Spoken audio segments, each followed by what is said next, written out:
तो कहानी की शुरुआत में हम एक वॉर के दौरान डैन और उसके साथियों को पानी में गिरते हुए देखते हैं। यहाँ से 28 साल पहले की कहानी बताई जाती है, जहाँ डैन एक हाई स्कूल में बायोलॉजी का टीचर होता है। डैन अपनी वाइफ एमी और बेटी मूरी के साथ रहता है। डैन को आर्मी रिसर्च लैब में काम करने का इंटरेस्ट होता है, इसलिए उसने आर्मी रिसर्च लैब में जॉब अप्लाई किया होता है, जिसका आज ही के दिन इंटरव्यू है। डैन अपने घर जाता है। आज उसके घर में क्रिसमस पार्टी होती है। तभी डैन एमी को इंटरव्यू के बारे में बताता है, जिस पर एमी उससे गुस्सा होती है, क्योंकि वो चाहती है कि डैन आज का दिन उसकी फैमिली के साथ स्पेंड करे। साथ ही एमी बताती है कि तुम्हारे पिता ने मूरी को क्रिसमस कार्ड भेजा है, जिससे डैन को गुस्सा आता है, क्योंकि वो अपने पिता से नफरत करता है। असल में उसके पिता ने उसे छोड़ दिया था, तब से ही डैन उनसे बात नहीं करता है। इसके बाद डैन अपने इंटरव्यू के लिए जा रहा होता है, जिस दौरान उसे कॉल से पता चलता है कि उन्होंने उसको रिजेक्ट करके वो जॉब किसी और को दे दी है। डैन को बहुत गुस्सा आता है और वो अपनी फाइल को डस्टबिन में डालकर घर के अंदर आ जाता है, जहाँ वो मूरी और एमी के साथ बैठकर फुटबॉल मैच देखने लगता है। जिस दौरान बीच मैच में अचानक एक पोर्टल खुलता है और देखते ही देखते उसके अंदर से बहुत सारे सोल्जर्स बाहर आते हैं। इन सोल्जर्स की लीडर लेफ्टिनेंट हार्ट भी वहाँ आती है, जो सभी लोगों को बताती है कि वो लोग फ्यूचर से आए हैं, जहाँ 2051 में व्हाइट स्पाइक्स नाम के एलियन और इंसानों के बीच जंग छिड़ गई है और वो इस जंग में हार रहे हैं। अगर ऐसा ही चलता रहा तो अगले 11 महीने में पूरी धरती से इंसानों का खात्मा हो जाएगा। हार्ट सभी को हेल्प करने का कहती है ताकि वो इस जंग में जीत सकें। इस इंसिडेंट के बाद सभी देश उनकी हेल्प के लिए आम लोगों को सेना में भर्ती करके उन्हें फ्यूचर में भेजते हैं, पर फिर भी फ्यूचर वाली दुनिया में इंसानों की आबादी 5 लाख से कम बचती है। साथ ही फ्यूचर में भेजे 50% लोगों के जान गंवाने से अब लोग फ्यूचर में जाने के लिए सवाल उठाने लगते हैं, जिसके चलते सभी फ्यूचर में जाने के लिए विरोध करने लगते हैं। असल में सभी को सिर्फ 7 दिन के लिए भेजा जाता है। अगर वो 7 दिनों तक वहाँ जिंदा रहे तो वापस पास्ट में आ जाते हैं। इधर मूरी भी इस बात से परेशान होकर रोने लगती है और अपनी माँ को कहती है कि वो कभी भी फ्यूचर में ना जाए। तभी डैन वहाँ आता है और मूरी से बात करके उसे शांत करता है। अगले दिन जब डैन क्लास में होता है तब उसके फोन में एक अलर्ट मैसेज आता है। असल में डैन को जल्द से जल्द आर्मी रिसर्च सेंटर में आने का कहा जाता है। डैन जल्दी से वहाँ जाता है क्योंकि उसे लग रहा था कि उसे अब जॉब मिल जाएगी, लेकिन यहाँ आने पर सोल्जर उसके हाथ को एक मशीन में डालते हैं। तब डैन को पता चलता है कि वो लोग उसे फ्यूचर में लड़ने के लिए भेजने वाले हैं। वो डैन को ये भी बताते हैं कि उसकी 7 साल में डेथ हो जाएगी। डैन उनसे कुछ पूछ पाता तभी उसके हाथ में एक डिवाइस लगा दिया जाता है ताकि वो लोग डैन को ट्रैक कर सकें, और उसे बताया जाता है कि अगर उसने इस डिवाइस के साथ छेड़छाड़ की तो उसे जेल भी हो सकती है।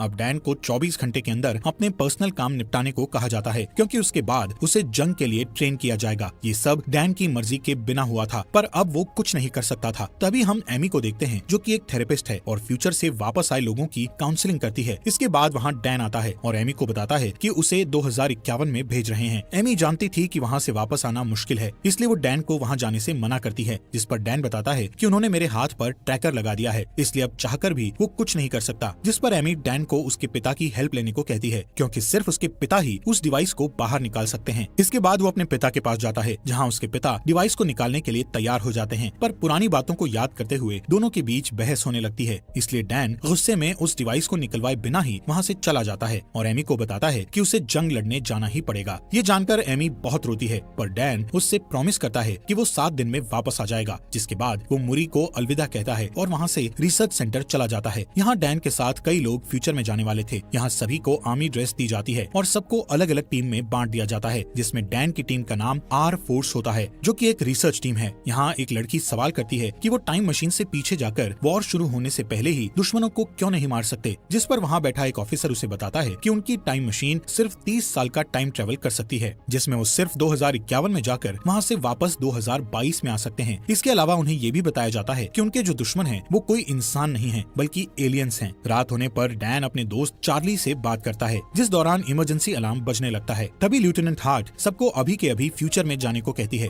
अब क्योंकि सबको ट्रेनिंग खत्म करने के बाद वहाँ ले जाना चाहिए था, पर लेफ्टिनेंट हार्ट का कहना था कि एलियंस ने उनकी रिसर्च लैब पर अटैक किया है। अगर वो लैब तबाह हो गई तो वो वॉर में हार जाएंगे। इसके बाद सभी को एक जगह पर बुलाया जाता है और फिर एक एक करके उन्हें फ्यूचर में भेजने लगते हैं। जिस दौरान सिस्टम में कुछ खराबी आ जाती है, जिसके कारण वो सभी जमीन पर पहुंचने की जगह आसमान में ही रह जाते हैं और फिर एक एक करके सभी नीचे गिरने लगते हैं। ये वही सीन था जो हमें कहानी की शुरुआत में दिखाया था। यहाँ डैन और कुछ लोग एक स्विमिंग पूल में गिरते हैं, जबकि बाकी के लोग जमीन पर गिरकर मर जाते हैं। यहाँ के हालात देखकर वो सभी दंग रह जाते हैं, क्योंकि हर तरफ सिर्फ एलियंस थे। इसके बाद हम फ्यूचर की दुनिया की कर्नल को देखते हैं, जो बचे हुए लोगों से कांटेक्ट करती है। वो डैन को टीम लीडर बनाते हुए कहती है कि उसे रिसर्च लैब में फंसे लोगों को बचाना होगा। डैन अपनी टीम के साथ लैब की ओर निकल जाता है। सभी लैब पहुंच जाते हैं और देखते हैं कि एलियंस ने सभी लोगों को मार दिया है। जब कर्नल को इस बारे में पता चलता है तो वो बहुत दुखी होती है और डैन को लैब में रखी हार्ड ड्राइव लाने को कहती है। इन लोगों के पास ज्यादा टाइम नहीं होता है, क्योंकि एलियंस लैब में आने वाले थे, जिसके बाद कर्नल डैन को लैब में रखी सभी बायोलॉजिकल मटेरियल भी साथ लाने को कहती है, जिस दौरान वहाँ एलियंस भी आने लगते हैं। इसलिए यहाँ की आर्मी लैब पर बॉम्ब गिराकर उसे पूरी तरह तबाह करने के लिए निकल जाती है। कर्नल बताती है कि डैन और उसके साथियों के पास सिर्फ 3 मिनट हैं, जिसके बाद लैब को ब्लास्ट कर दिया जाएगा। पर जब वो लोग लैब के बाहर जा रहे होते हैं तभी एलियंस उन पर अटैक कर देते हैं। ये एलियंस बहुत ही ताकतवर होते हैं और उन पर गोलियों का कोई असर नहीं होता है। एलियंस के अटैक में डैन के कुछ साथी मारे जाते हैं। अब जैसे ही बचे हुए लोग लैब से बाहर आते हैं तब वहाँ बहुत सारे एलियंस आने लगते हैं और उन लोगों का पीछा करने लगते हैं। इसी बीच वहाँ आर्मी आ जाती है, पर एलियंस उन्हें जान से मार डालते हैं। कोई रास्ता ना दिखने पर डैन और बाकी के लोग एलियंस पर शूट करने लगते हैं। थोड़ी ही देर बाद वहाँ बॉम्ब गिराया जाता है, जिससे बहुत ही बड़ा ब्लास्ट हो जाता है, जिससे सभी एलियंस मारे जाते हैं। साथ ही इस ब्लास्ट के कारण डैन के कई साथी भी मारे जाते हैं और कई घायल हो जाते हैं। अब जैसे ही डैन की आंख खुलती है तो वो एक कैंप में होता है। यहाँ पता चलता है कि ब्लास्ट में डैन के अलावा उसका दोस्त चार्ली ही बचा था। जब वो दोनों कैंप के बाहर आते हैं तो उन्हें अपनी टीम का एक आदमी और दिखता है, जिसका नाम डोरियन है। डोरियन फ्यूचर में तीसरी बार आया था, इसलिए डैन उससे पूछता है कि क्या तुम मरने से नहीं डरते हो, जिस पर डोरियन बताता है कि उसे कैंसर है और वो सिर्फ 6 महीने ही जीने वाला है, इसलिए उसे अपने तरीके से बची हुई लाइफ जीनी है और घर पर रहने से अच्छा वो लड़कर मरना चाहता है। इसी दौरान वहाँ 2 सोल्जर आते हैं जो डैन को अपने साथ आने को कहते हैं, जबकि डोरियन और चार्ली को वापस लैब वाली जगह पर जाने को कहा जाता है। डैन डोरियन से चार्ली का ध्यान रखने को कहता है, क्योंकि चार्ली बहुत डरा हुआ था और वहाँ वापस जाना नहीं चाहता था। दूसरी ओर डैन जब कर्नल से मिलता है तो उसे पता चलता है कि वो उसकी बेटी मूरी है। असल में मूरी फ्यूचर में बड़ी हो चुकी थी। डैन उसे कर्नल की पोस्ट पर देखकर बहुत ही खुश होता है और खुशी से रोने लगता है। अब जैसे ही डैन उसे हक करने वाला होता है तब मूरी उसे रोक देती है। साथ ही उससे कहती है कि मैंने तुम्हें यहाँ पर इमोशनल होने के लिए नहीं बुलाया है, बल्कि एक खास वजह से बुलाया है। जब डैन उस वजह को पूछता है तो मूरी उसे वक्त आने पर सब कुछ बताने का कहती है। इसके बाद मूरी डैन को अंदर ले जाती है और फीमेल व्हाइट स्पाइक्स के बारे में बताती है। मूरी का कहना था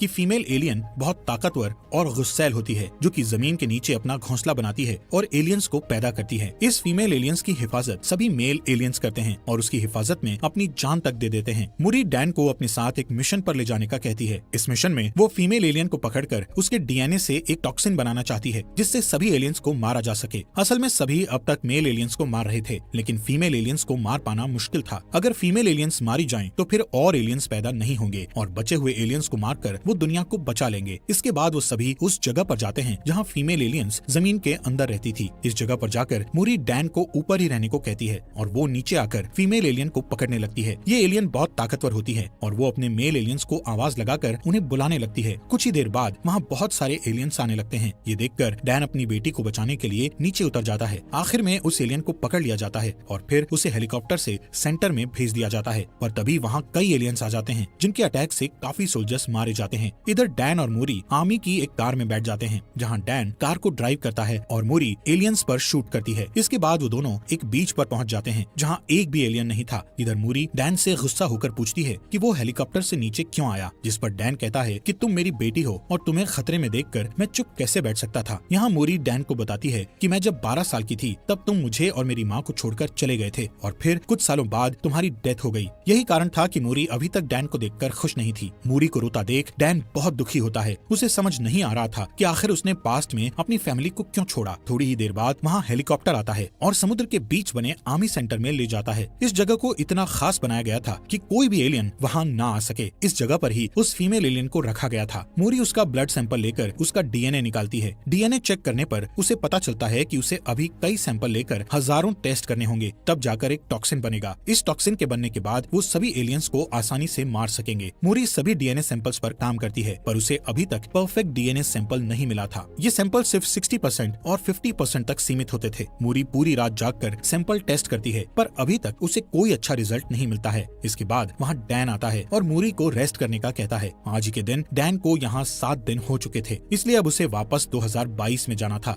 डैन मूरी से पूछता है कि आखिर उसने उसे यहाँ क्यों बुलाया था, जिस पर मूरी कहती है कि अगर ये टॉक्सिन बन गया तो इसे अपनी दुनिया में वापस लेकर जाना तुम्हारा काम है, क्योंकि यहाँ और टॉक्सिन बनाने में काफी वक्त लग जाएगा। पर जब तुम इसे लेकर अपनी दुनिया में जाओगे तो इसे बनाने के लिए काफी वक्त होगा। जब ये टॉक्सिन बन जाएगा तो वो अपनी दुनिया में वॉर को शुरू होने से रोक सकते हैं। इसी दौरान उन्हें एक डीएनए सैंपल टॉक्सिन 100% होते हुए दिखता है। तभी वो फीमेल एलियन जाग जाती है और जोर जोर से चिल्लाने लगती है, जिसकी आवाज सुनकर सभी मेल एलियंस वहाँ आने लगते हैं। इनकी तादाद इतनी थी कि सबको मारना मुश्किल था। एलियन बुरी तरह सोल्जर्स को मारने लगते हैं। वहीं डैन और मूरी एक साथ होते हैं, जिस दौरान मेल एलियंस उस फीमेल एलियन को आजाद कर देते हैं। अब डैन को जल्द से जल्द उस जगह पर पहुंचना है है जहाँ से वो वापस 2022 में जाएगा, लेकिन इस जगह पर काफी एलियंस आ चुके थे। दोनों उन्हें मारते हुए आगे बढ़ते हैं कि तभी फीमेल एलियन मूरी पर अटैक करके उसे घायल कर देती है। इसके बाद डैन मूरी को लेकर आगे बढ़ता है। तब टाइम ट्रेवल मशीन ऑन हो जाती है। यहाँ मूरी डैन से माफी मांगती है और कहती है कि मैं भी तुमसे बहुत प्यार करती हूँ। डैन अपनी बेटी को भी पास्ट में ले जाना चाहता था, इसलिए वो उसके पास ही बैठ जाता है, पर तभी वहाँ फीमेल एलियन आ जाती है और मूरी को पकड़ लेती है। डैन उसे बचा पाता इससे पहले ही टाइम मशीन द्वारा उसे 2022 में भेज दिया जाता है। यहाँ डैन के साथ साथ चार्ली, डोरियन और बाकी के कुछ लोग भी आए हुए थे। डैन लेफ्टिनेंट हार्ट को